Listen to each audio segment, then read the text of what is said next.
I guess we can start the final keynote session. My name is David Low from Singapore Management University, and I'm very happy to present to you the final keynote speaker, Gail Murphy. So Gail is a professor of computer science and also the vice president of research and innovation at the University of British Columbia. And she was also a co-founder of a company, Tasktop Technologies, and her research interests in improving the productivity of software developers and knowledge workers.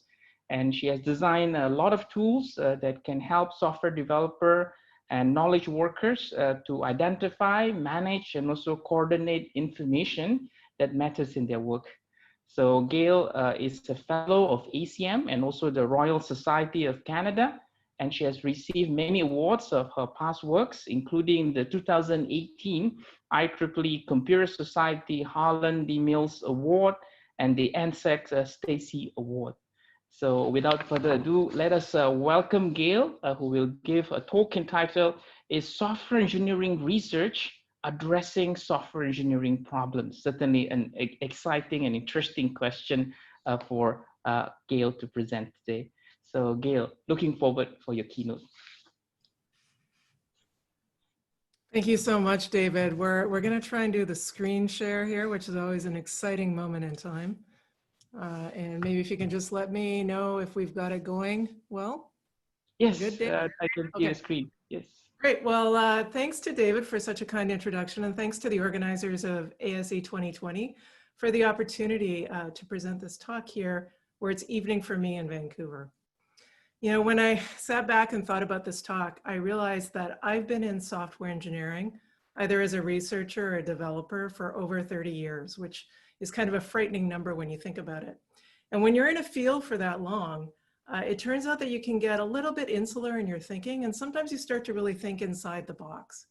And so what I really want to do in this talk is try to step outside the box and really think about this question, whether or not we as a community are truly addressing the problems of software engineering. And in so many ways, this is actually kind of a rhetorical question, of course, because of course, we're software engineering researchers, we study software engineering, so we must be studying software engineering problems. And if you think about the kinds of things we study, we think about the specification of software, its design, its implementation, its testing, and pretty much any quick perusal of the topics of a conference like ASE, you're going to see headings, right, in the proceedings and in the sessions that you've been attending that have some aspect of those kinds of things. So if we're writing the papers that appear at the conferences under these topics, then clearly we must be addressing problems associated with software engineering. But what I want you to think about is maybe we're actually doing a little bit too much focus in the work that we're doing. Maybe we're focusing so much on some of these specific topics and problems that we're not actually doing enough work on what truly makes software engineering unique. So let me go back to think about what might it be that makes software engineering unique. Well, Brian Randall, many years ago, tried to distinguish what software engineering was relative to programming. And in describing it, he came up with this very concise and I think apt description that software engineering is really about multi-person, multi-version development. And if you think about that, that really does capture a lot of what's unique. If we're engineering software, we're probably building something big enough that we need multiple people. And if we're engineering software, it's probably long-lived enough that it's going to evolve, and there's going to be many versions. And if you think about how we develop software today, often using components and open source, then that truly is also a case where multiple people out there in the world and the ecosystem are creating software that we then depend upon. So multiple people and multiple versions are involved. And if we look at the visualization of the development of a system, Gorse is a great way to do this. This is a visualization of TensorFlow. And so every little node is a file within TensorFlow containing code, obviously.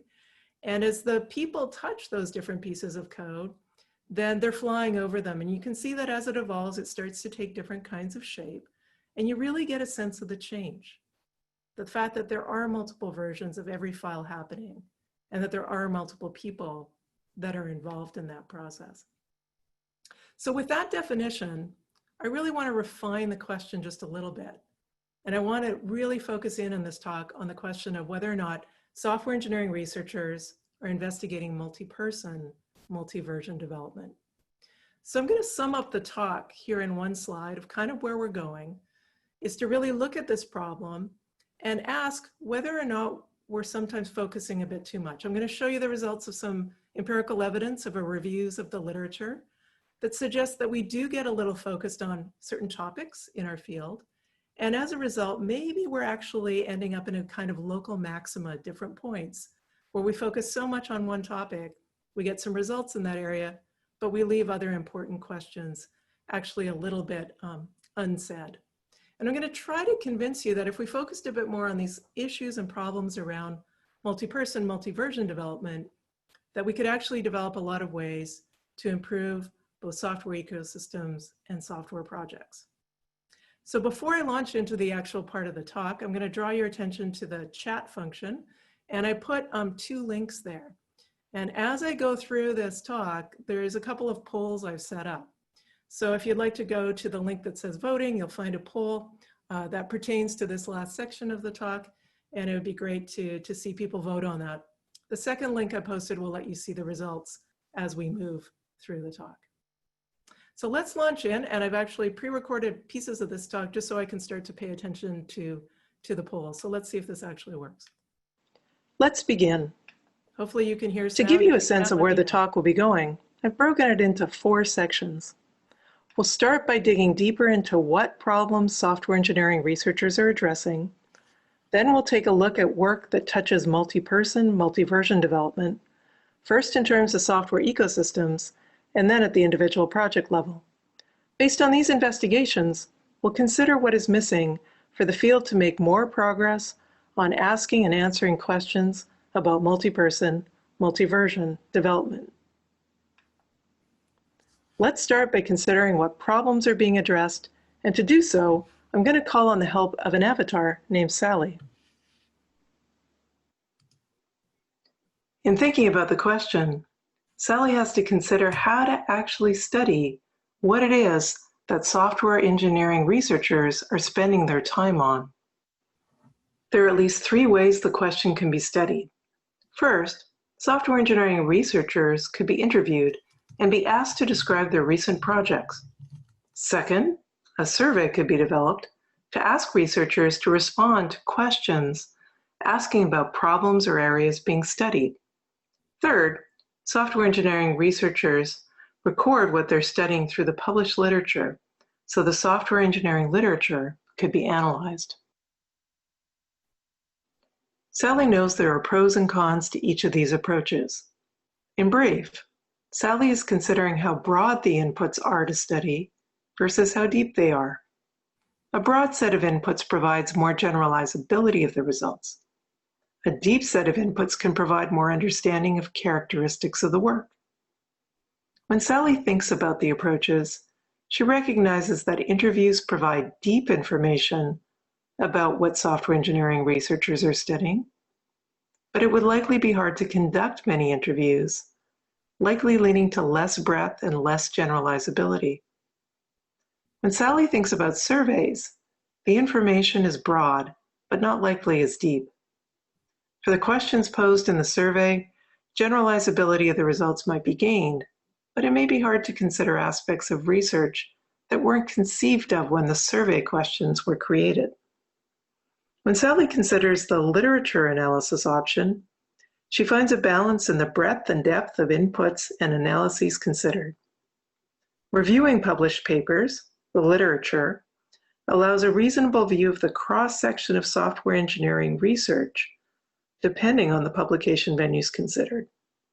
It also provides a reasonable means of considering different aspects of the research based on the in-depth descriptions that appear in the papers.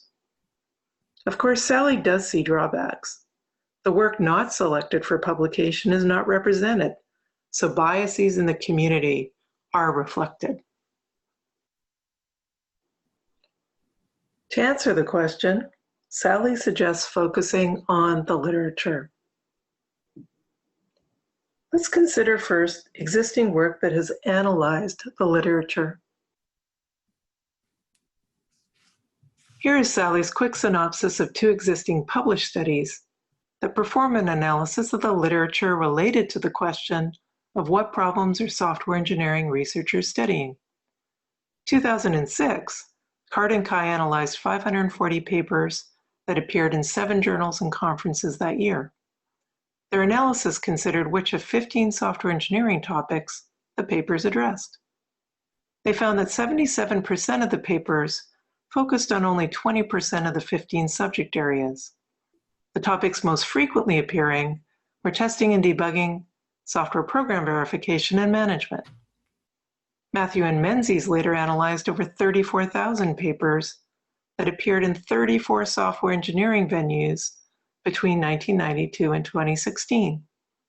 They considered the popularity of topics over time. They found that topics ebb and flow over the years, with topics such as source code, program analysis, and testing rising in popularity to 2016. Sally recognizes that this focus can be beneficial. Focus can enable a community to make significant progress on a particular topic in a short amount of time. However, focus can also have a negative side. Too much focus may mean that there are interesting and important problems that are being overlooked. Is too much focus on too few topics causing the software engineering community to miss opportunities to address interesting and important questions? What about those unique aspects of software engineering outlined by Randall? To dig into whether or not we as a community are addressing aspects of multiple people and multiple versions in the problems and solutions about software development that we're studying, I analyzed 276 papers from 3 conferences in 2019. For each of these papers, I took a look at the abstract, sometimes parts of the body of the paper, to assess whether or not the paper addressed multiple people, multiple versions, both of those aspects, or neither of them.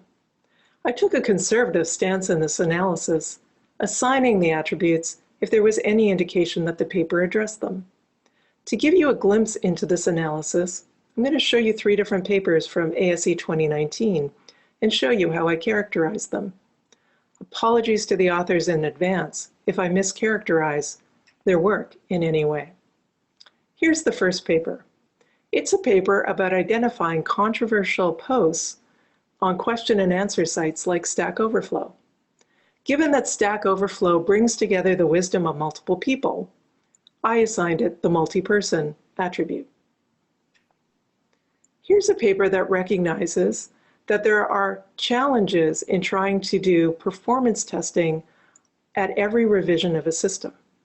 If you have a system like Python's NumPy, which is used in TensorFlow, you might take the cost of running performance tests frequently.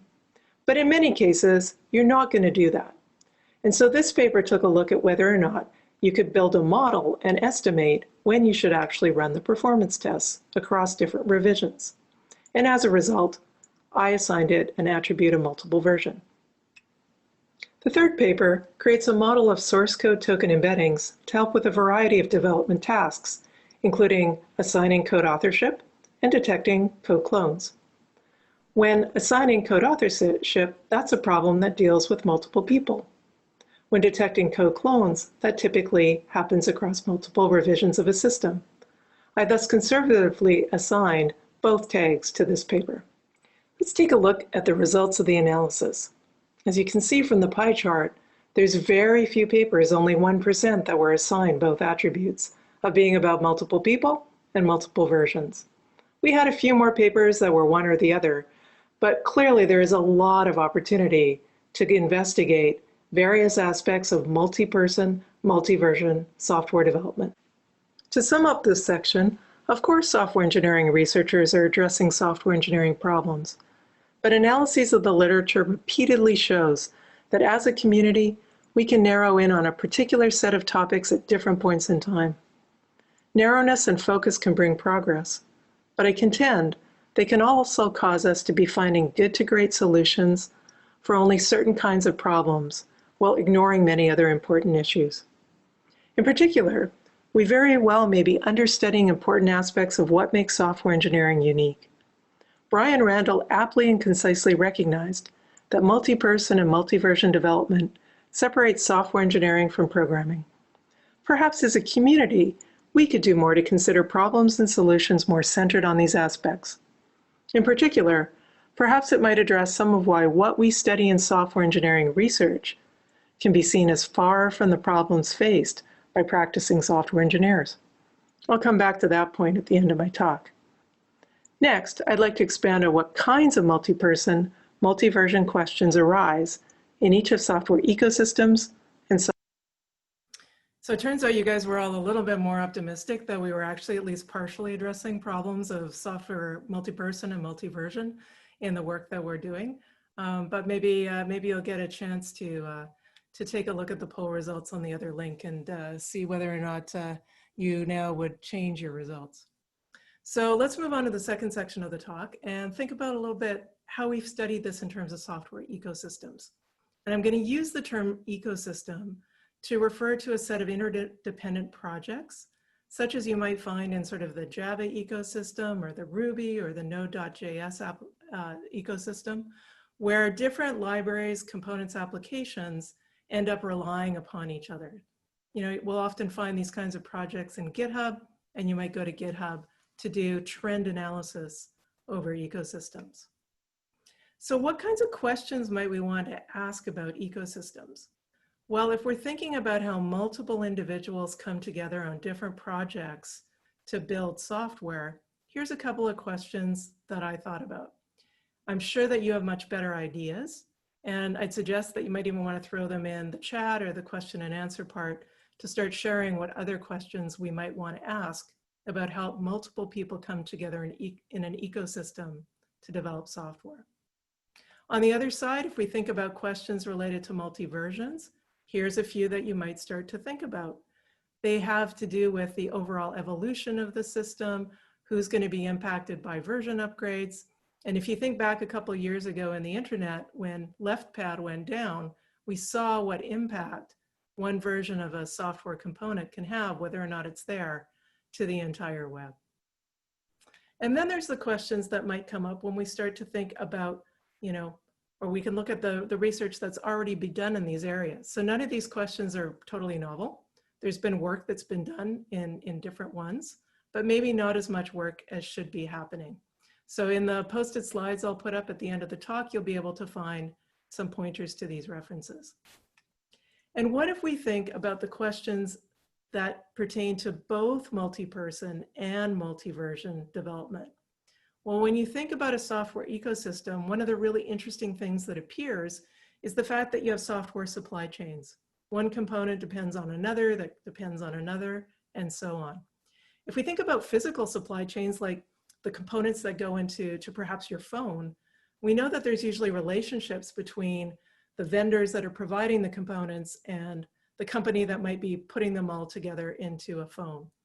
In the software ecosystem supply chains, it's really interesting because you often don't have those relationships, and you might not even know who the people are that are building it. That brings up really interesting questions where you might not even know that you were dependent on something, that if it goes away, you might even have problems at that point. So we can ask questions about the multi-versions and multi-person together with an emphasis on versions. We can ask questions about multi-version, multi-person when we're emphasizing people. Like, what are the factors that actually lead to high quality component development? And we're going to come back to a few of those questions as we go through this section of the talk. I want to give you a brief overview of the kind of work that's been done in this area from two different lenses. One lens is in studying trends, as Sonatype and its partners have done in looking at the state of the software supply chain in their annual report. And second, I want to dive down into a more specific set of examples in some work that Mark Palyard did when he was a postdoc in my group. So let's actually start by looking at the software supply chain sense of it as done by Sonatype. And I would like to thank Sonatype and Derek Weeks for allowing me to use these slides in this talk. One of the things these reports really drive home is that multi-version software is simply a reality. This is the data from 2019, so it's looking at kind of a 2018-2019 timeframe. And you can see that the number of releases increased massively from 16.6 million to 28.4 million components, releases of components available. And every day, developers had access to more than 21,000 new releases. That's a heck of a lot of change going on and a lot of interesting questions that we might look at with respect to multi-version development. Now, they formulated down a more refined data set. They started with over 200,000 components that are in their central repository. And they started to put on various criteria, like there needed to be at least 2 versions of the component in the last 5 years, all the way down to actually updating dependencies. And so the results I'm going to give you a peek into are based on this set of components, 36,000 strong, that had these different kinds of characteristics. Now, one of the interesting aspects you can start to look at in multi-version development pertains around how do you update these different supply chains. So if a new component appears, how quickly do you as a using component actually make updates yourself? And this can have quite significant ramifications on things like security updates.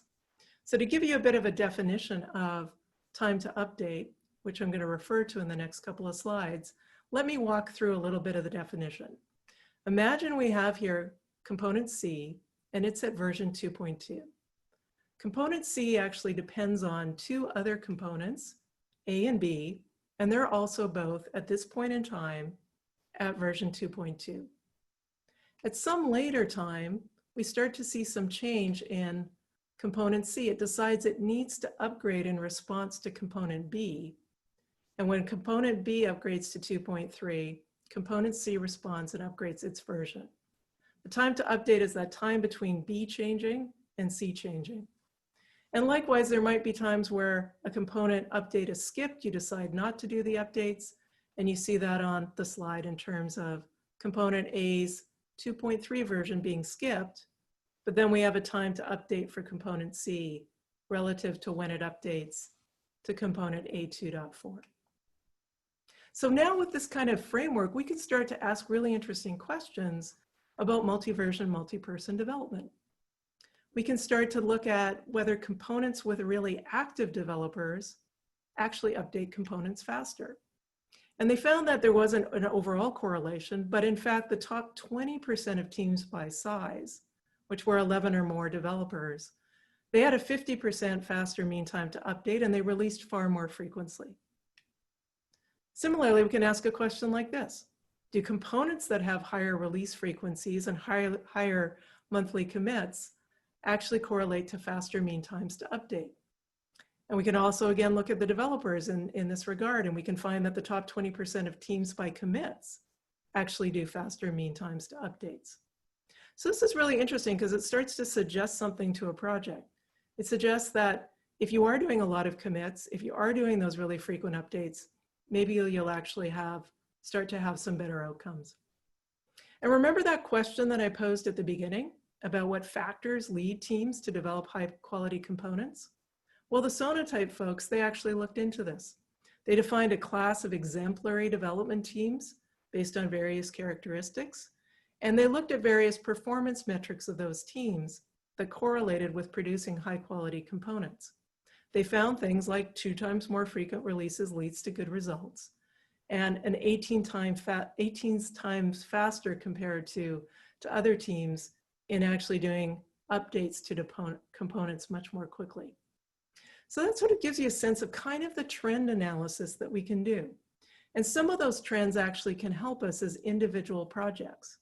They give us these kinds of characteristics to say, maybe we should have these characteristics in our development team in order to have really good results. So let's actually now switch and think about some examples of doing analysis at the ecosystem level in terms of the social interactions that can happen in a software supply chain. So Mark Palyard did this nice piece of work where he was looking at the social interactions that can end up occurring between projects and how those social interactions might impact how development proceeds.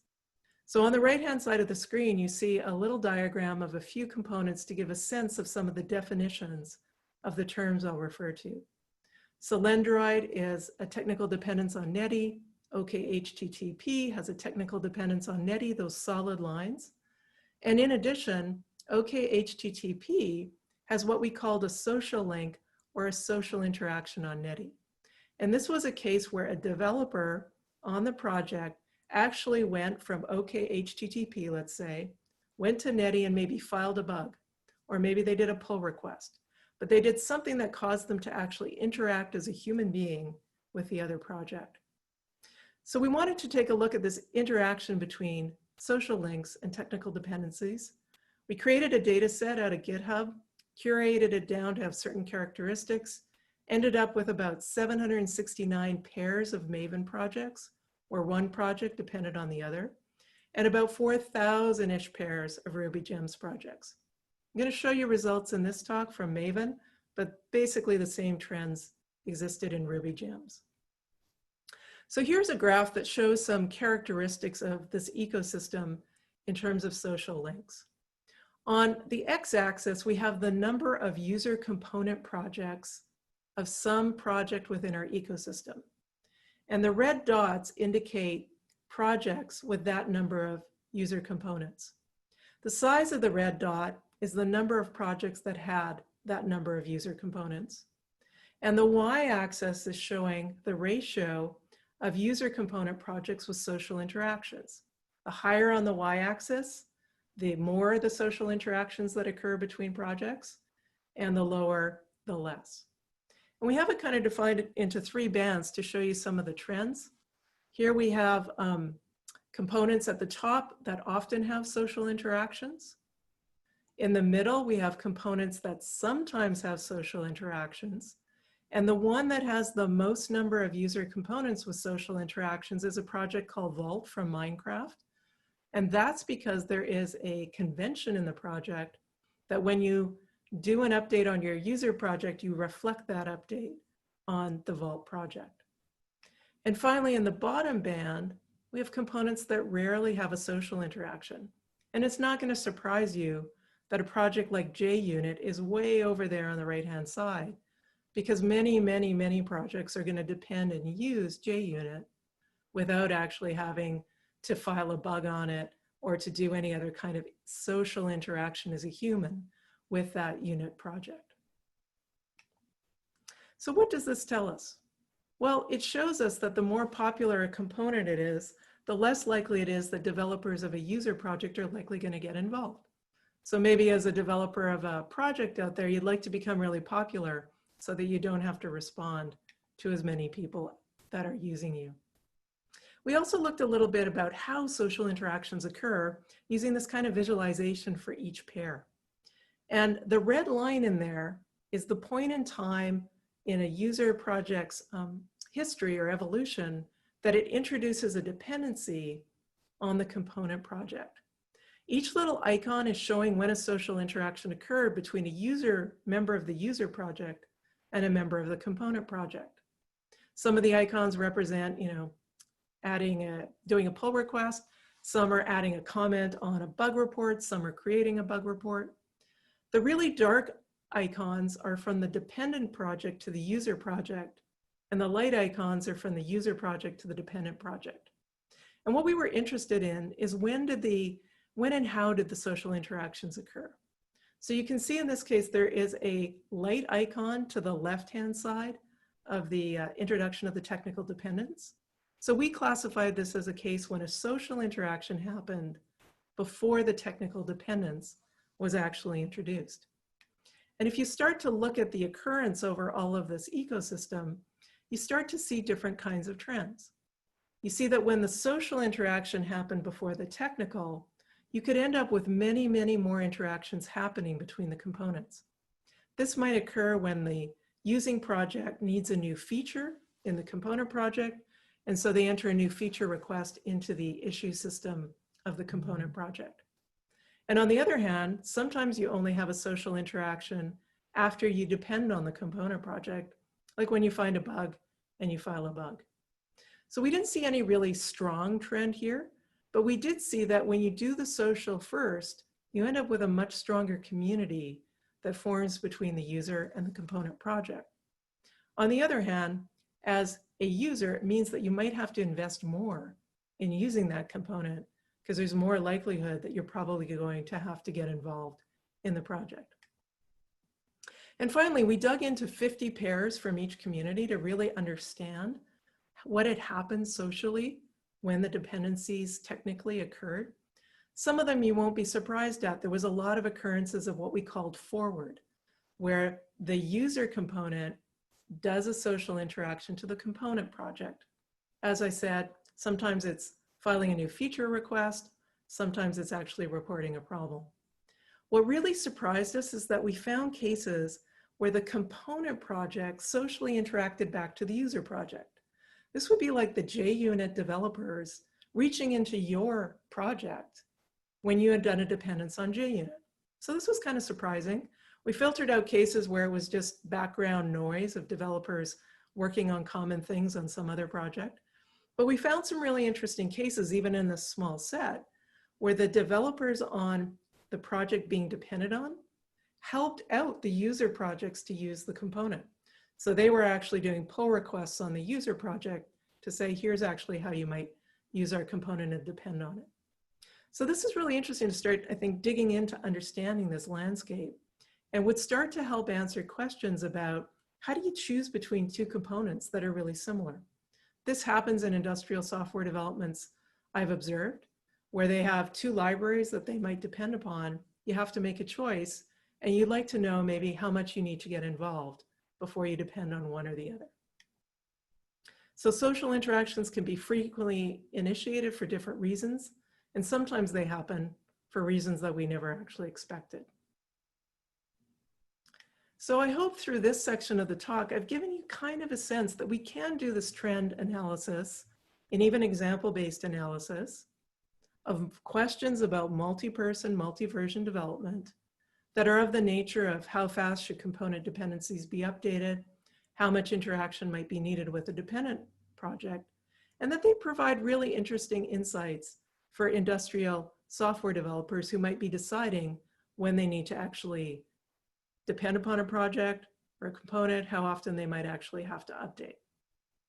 So with that, that gives you a sense of an ecosystem, but does it really help the individual project all that much? Let's take a look at that now to see whether or not when we go down and do multi-person, multi-version analysis at the individual. Let's now consider what kinds of multi-person, multi-version aspects can be analyzed for individual projects, and how consideration of these aspects might aid the development of a particular project. As we saw, ecosystem analysis of questions about multi-person, multi-version development can provide insights to individual projects. For instance, release velocity is a positive indication of how well teams perform. So an individual project may want to benchmark itself against the release velocity happening in an ecosystem. In this section of the talk, we're going to focus in on an individual project and take a look at what kinds of questions we might be able to ask and answer about multi-version, multi-person development for individual projects. Imagine you're a development manager. Perhaps you might want to know whether or not the process that you're using for development is efficient or how you can improve efficiency. If you're a developer, perhaps you'd like to know how long it's taking to actually define and deliver a new feature so that you can understand whether there are ways to increase the delivery of new features in your project. We're going to use an example from Moodle. Moodle's an open source learning platform. We're going to look at a particular feature as a way of thinking about the questions for multi-person, multi-version development. The feature we'll look at is named ASE2020, and it's about adding an ability in the open source platform to be able to request donations and do that in a campaign style. Moodle defines its new feature requests as a kind of issue. Here's a little view on the history of the development of this particular feature.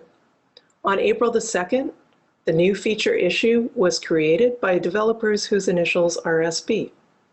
Over the next couple of weeks, there were refinements to the feature definition by both SB and a new developer, AN. A little while later, a new developer, SL, picks up the issue to actually work on, and does the implementation using a continuous integration bot to test. There's a number of events that happen during the life cycle of this particular feature request, about 60, and you're seeing just an abstraction of a few in this particular view of the issue history. What's interesting is it really is multi-person, multi-version development. To be able to build this fairly simple feature took about 10 different individuals that had different roles to play in the development.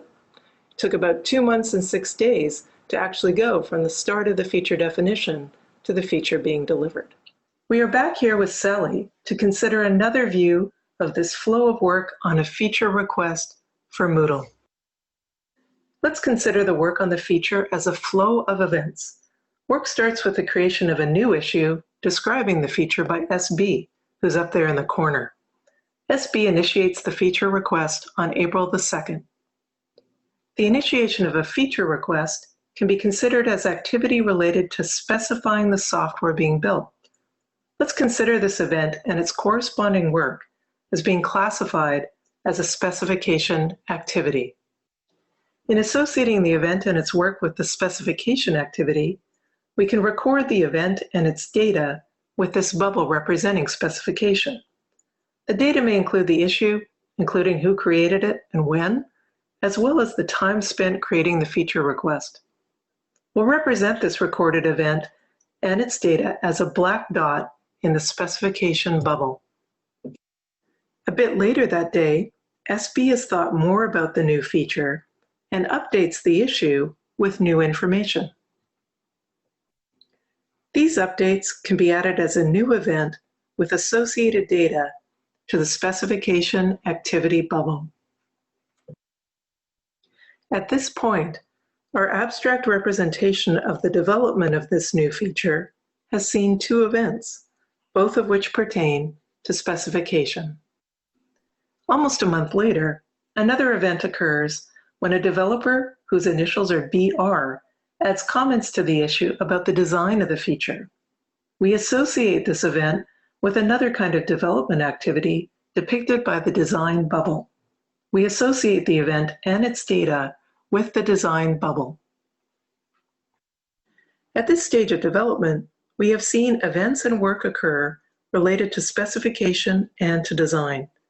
The ordering of events allows us to represent the design event as occurring after the specification events by using an arrow from specification to design. As development progresses over time, more events will happen and can be associated with different kinds of development activities. Let's fast forward and see a representation of what the development of this feature request might end up looking like. Here is a representation of the overall development of MDL 68320. You can see that for this feature, development was quite linear, from specification through to testing. If I had gone through and labeled the events really carefully, it's likely there might be some additional iteration between implementation and testing, but it was minor. The labels under the bubbles indicate how much time was spent by different developers on each kind of activity. You can also imagine gathering data to indicate where developers were waiting, who they were waiting upon, and how long they were waiting. With this kind of representation, we could start analyzing where time goes. If we represented the development of multiple features in the same way, we could start to see trends for an individual development tree. We could analyze the aggregate information using queuing theory or other similar approaches to dig in how to improve the development process. This kind of analysis is not really any different from what has happened in physical manufacturing plants as part of the lean movement. Lean manufacturing came from the Toyota production system introduced by Taiichi Ohno. This system and approach maps the value stream, which describes how a product or service goes from initiation to its final product. When the value stream is understood, efficiencies can be introduced. A very visible and well-known application of value streams is the production of cars, where manufacturing lines are honed to be as efficient as possible, both in the design of the stations used to perform an action and the flow between stations. The value stream maps used in manufacturing are a special kind of flowchart. You can see a fragment of a manufacturing value stream map on the screen. It describes various welds that are going to have to happen in the factory and the time it will take for each weld. The idea of value stream maps has also been applied in software engineering. Poppendijk and Poppendijk were some of the first to describe how you might sketch out a value stream map for a software development process like the delivery of a new feature. They describe how you might then take that map, and if you were going to adopt agile approaches, how you might modify that value stream map to be more agile in your software development. Value stream maps have also found some traction in industry. Ben Ellie and colleagues have described their use at Ericsson. They mentioned a number of challenges that they faced in trying to apply value stream maps in software engineering, such as the need to capture information flow, the need to connect the pen and pencil sketches that individuals might make to actual data, and overall, the need to analyze and visual value streams that are occurring for software development. Mick Kirsten, who I've worked with for over 20 years, has a book that explores the treatment of software development as a value stream. Mick's thesis in the book is that many business sectors are currently undergoing major transformations, and that a focus on the end-to-end software value stream is necessary to enable a correlation to business outcomes. Mick's observations come from thinking about flow for many years, starting with his PhD work on the task-focused interface, which manifested in the Eclipse Mylan tool. Mick and I co-founded TaskTop Technologies with the goal of enabling better flow in the programming part of software development. As we worked with more and more companies, we saw the need to think about flow beyond the IDE. In addition to enabling flow within the IDE, TaskTop began to focus on connecting the world of software delivery by connecting the many best-of-breed tools used in software development. As TaskTop has gained more and more insight into how software development occurs at our customers, the need to truly enable end-to-end value stream flows tied to business outcomes has become apparent. In his book, Mick outlines what he calls the flow framework to enable end-to-end views and analysis. The flow framework includes several layered models. I won't have time in this talk to go through the entire framework, but I wanted to point out to you the flow metrics introduced by the book. The flow metrics help a development project answer some of the questions I posed about multi-person, multi-version development of individual projects. For instance, flow time for a feature request would be the time it takes a feature to go from specification to delivery. Computing flow metrics like flow time for development projects is not always straightforward. In many proprietary settings with large development teams, there can be many different individuals playing different roles using different tools. Here is an abstract view of the kinds of development team configurations that happen in practice. You can see the kinds of roles of team members at the top of the screen, ordered roughly from value initiation to value delivery, with stakeholders and analysts on the left and the customer on the right. In between, we have the architects, project managers, developers, operations, support desks, all roles that are needed to create and deliver the desired value to the customer. You can see titles of groups of tools, such as planning tools, tools for building software, continuous integration operations, the ability to do support, and others. Each blue rectangle is a kind of tool used for a given step in the value stream, with each white rounded rectangle a different kind of artifact used to represent a flow item. The arrows indicate how information flows between the tools. To compute flow metrics and answer questions about multi-person, multi-version development for a project, you need to be able to follow flow items, like feature requests, through these people and tools, just like you can follow an individual car through a manufacturing assembly line. TaskTop has technology that enables following the flow of items, which enables the computation of flow metrics. Here's a view of flow metrics computed for different value streams at TaskTop. The metrics give insight into what the developers of different value streams are working on through the flow distribution. For instance, at a glance, one can identify whether a team is working on many bugs in a sprint, shown as red, new feature requests, shown as green, or technical debt, shown as orange. One can also see more detailed metrics such as flow velocity to see how long it is taking to complete individual items of work across all the people and tools involved. This visibility of value streams enables tracking of the status of value streams, benchmarking of a value stream against others, as well as other insights. In summary, in this section, we've been looking at how we might consider more aspects of multi-person, multi-version development at the individual project level. We've seen how thinking about development as a value stream can provide new opportunities to understand, manage, and optimize software development. There's some great questions coming up in the poll, so you might want to take a look at the questions people are thinking about for individual projects. So let's look in the last section of the talk at what's missing. What's missing for actually doing more in software engineering research to look at questions of multi-version, multi-project person development at the project level? Well, if I wanted to sum it up in one kind of phrase, it would be, we need to mind the gap and we need to fill it. So clearly the question becomes, what gap are we actually talking about? Well, on one side, we have proprietary software development, where you saw in those diagrams I showed you that TaskTop's able to work with. We have an ability to really track parts of the development flow and start to ask really detailed questions about an individual project.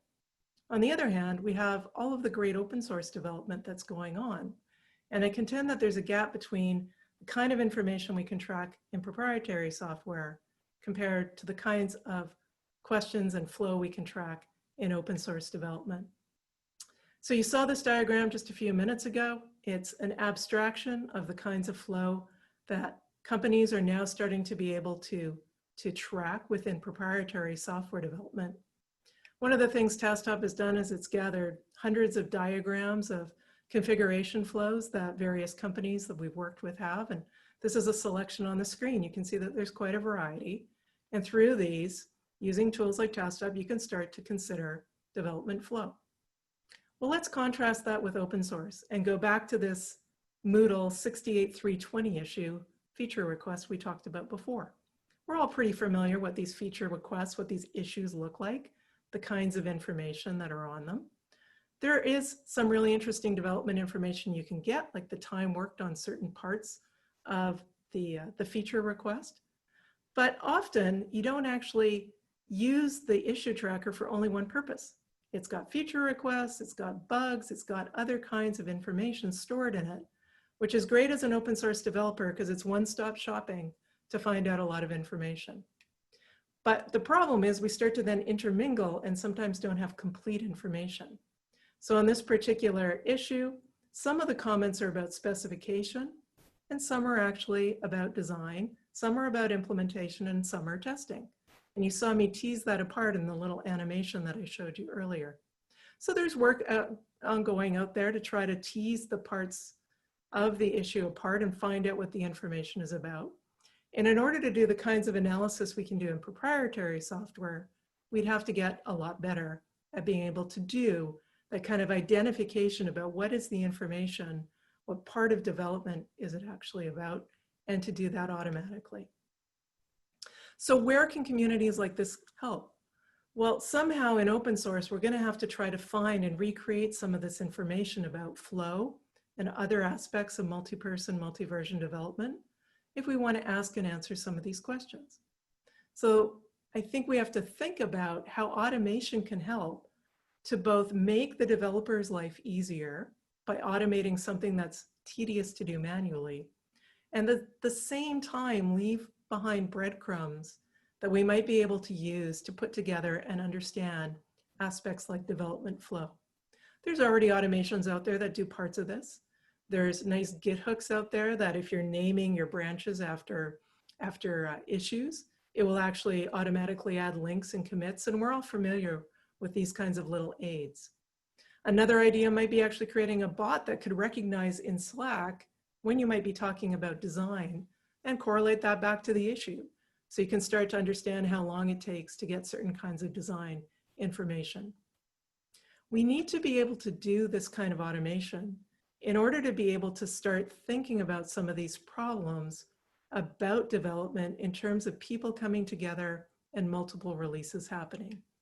As we do the automation, we've got to do the connections between the pieces of automation, or what we have is a lot of little aids that don't actually give us any more data to work with as software engineering researchers. But we have to do that automation in a way that's a benefit to developers.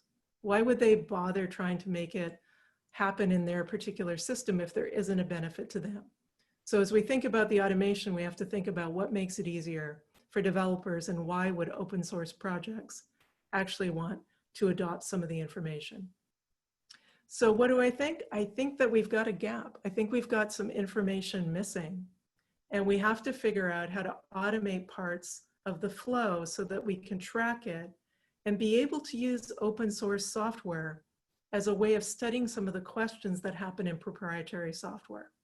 I think we're starting to see a bit of a gap opening up between what we can do in closed source software development and open source. And I think that's going to be a problem for software engineering researchers. If we could ask and answer some of these questions about multi-person, multi-version development, maybe we would be a little bit more relevant to practicing software engineers. Not that there isn't a lot of great work already happening that's affecting industry, but I think we can do a lot more. So as I sum up, I would like to thank all of the really great undergraduates, graduates, postdocs, colleagues I've had at UBC and around the software engineering research community that have really helped me think about software engineering and research. Definitely like to thank Mick Kirsten and my colleagues at TaskTop for the many great discussions, collaborations, and insights we've had over the past 13 years.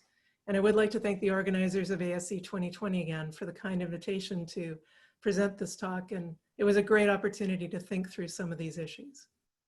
So in sum, we've been talking about this question of whether in software engineering research, we're really addressing software engineering problems, and more particularly problems about multi-version, multi-person development.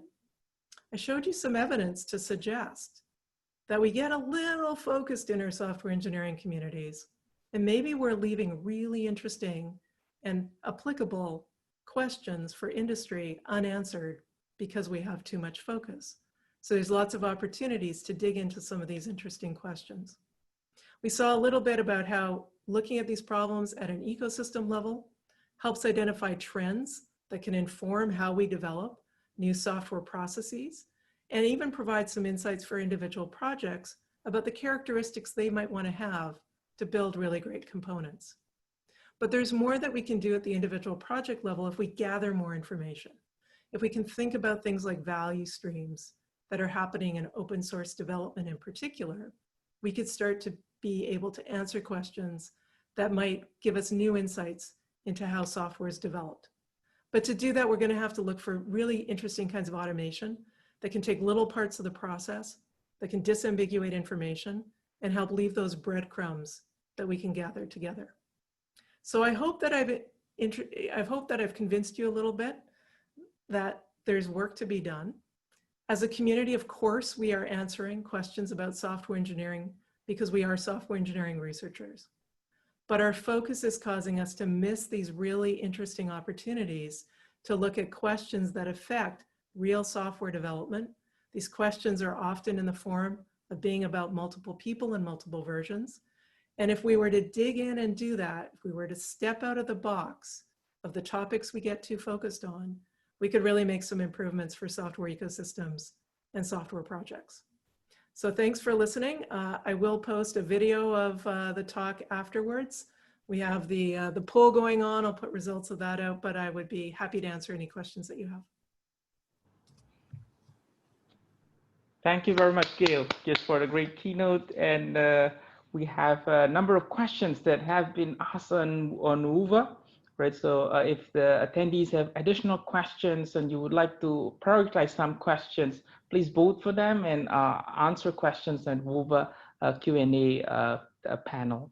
So the first question that is voted the most is the following, Gail. The question asks, do other engineering fields that involve multi-person and multi-version projects study those two aspects as well? For example, consider mechanical engineers designing a car or civil engineers designing a building. That's a great question. I definitely know that materials engineers care a lot about the value stream of production, right? They spend an inordinate amount of time looking at the evolution of different components that might go into an air wing airplane wing. They look at different mixtures of solids that might actually lead to better characteristics. And they often think about that in terms of production. Like if we make this kind of material, can we actually put it on a production line and have it work? So I think in other fields of software engineering or other fields of engineering, there's a lot more detail and attention paid in research to not only the pieces, but how they evolve over time and how they actually get used in production than maybe we focus on in software. Yes, thank you very much, Gail. And you'll move on to the next one. The one also received a lot of votes is, do we in AEC or software engineering research in general work closely enough with industry colleagues so that we understand and focus on some of these real world software engineering problems sufficiently? Well, that's always a great question. I think there's lots of people in our community that are working with industry. And one of the reasons I think we really need to fill the gap between open source and how proprietary development is progressing is we need to be able to study open source for a couple of reasons. A lot easier to look at artifacts that are being developed in open source than form connections sometimes and get access to proprietary software development. But more importantly, a lot of proprietary software, a lot of commercial software development occurs in open source. So we need to understand how to study it in a way that has all that data to really do it in a complete and fulsome way that would allow us to help that very important software that's being used in many, many different industries and that we rely on as individuals each day to really be as robust as we can possibly make it and to have it developed as efficiently as we need it to be developed. Yes, thank you very much, Gail. And third question also receive votes here. Do you think it would be interesting to take many of the papers that fall in the 81% in your survey and extend them so that they can consider the multi-person and multi-version aspects that you mentioned and how easy or difficult it would be? Well, obviously there's a spectrum of papers in those 81%, but one of the things that was really interesting going through that exercise was seeing the great work that's being done in ASE, but also thinking about how you could easily extend some of the questions and some of the techniques to think about problems related to especially multiple versions. So there's a lot of techniques that work at a moment in time, but you could imagine extensions whereby taking the difference between a new version and an old version, could you actually enhance the analysis you did before in a way that's more cost effective or that gives you new insights? So I think if you went through the papers, you can find a lot of places there where just even that differencing could lead to really interesting questions. Yes, thank you very much, Gail. And the next one, next question also received a lot of votes is multi-person, multi-version software research is significantly harder to evaluate. What incentives can you think of to encourage researchers to take on such projects? I think that is a really great question because obviously sometimes it takes more time, right? Even if you do ecosystem analysis, it can be pretty painful to try to define down and curate a data set to work with. So I think we can work together a little bit more to use the results of data sets and things like Promise and other fora where people are thinking more about how to share is a really important step. But I do think that as a community, we have to start recognizing that some problems take a little bit more time to work on. They might not have as complete a result sometimes as we might want within a paper. So as reviewers, we have to be a little bit more flexible and really look at the kind of question being asked, the kind of results, and not just expect every paper to have the same kinds of components, the same number of systems analyzed, but really think about whether or not the question being asked in the paper, is it an interesting question to ask and is it an important question to ask? And then if we're able to get the results out there, others will be able to stand on the shoulders of that paper and we'll be able to make more progress faster as a total field. Thank you very much, Gail. Due to time, maybe we'll just take like one or two more questions. So the next question in terms of votes is, will the future of software engineering be multi-agent, multi-version development? Agents can be software developers and AI tools.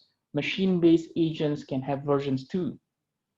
Yeah, no, I mean, that gets really complicated to think about, and I haven't really spent any time thinking about that. What becomes really interesting in that kind of world is also trust. So where do we trust what the bots are doing or the automated agents? Where do we have interactions between humans and agents that aren't quite as efficient as we might want to be? So as we evolve into that world, I think the number of questions probably, is exponential in terms of the interactions and kinds. We were surprised when we looked even at just this issue of social interactions and technical dependencies, how hard it is to do, how many interesting questions come about as a result. And you feel that even after a huge amount of work, you've only scratched the surface. And that was pretty easy, right? That's human to human, component to component, pairs of projects.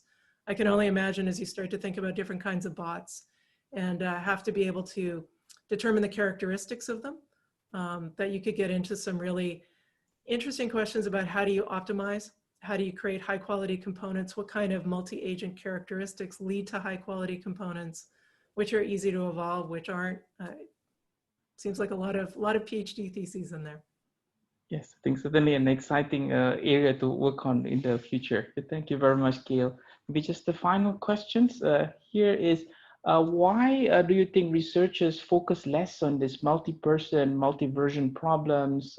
They are more challenging, harder to be formulated or evaluated? I think that it's all of the above, but I think they're hard to formulate. I think it's sometimes easier to focus on a technical contribution. I think sometimes we focus our students on a very technical contribution. And as a result, we leave open these questions that might at a glance seem much more ephemeral, but are actually the questions that software engineers in industry need answered. So somehow we need to get more connection to our industrial partners, talk more to our open source projects that are really used, and try to identify these questions, maybe put them out there so that people realize that they're there and start to work on them. Yes, thank you very much for the answer, Gail. I think certainly your talk has inspired people to look more into this multi-person, multi-version aspects of software engineering, and hopefully more work will be received in the future software engineering conferences, including ASE in 2021. So certainly I'd like to thank you very much for giving a great keynote. Unfortunately, this virtual setting does not allow people to clap. Yes.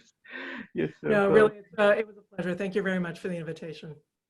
Yes, thank you very much, Gail. And thank you very much to everyone also who are attending. And soon after this keynote, there is also 3 parallel sessions on test efficiency, maintenance and evolution, and human-computer interactions.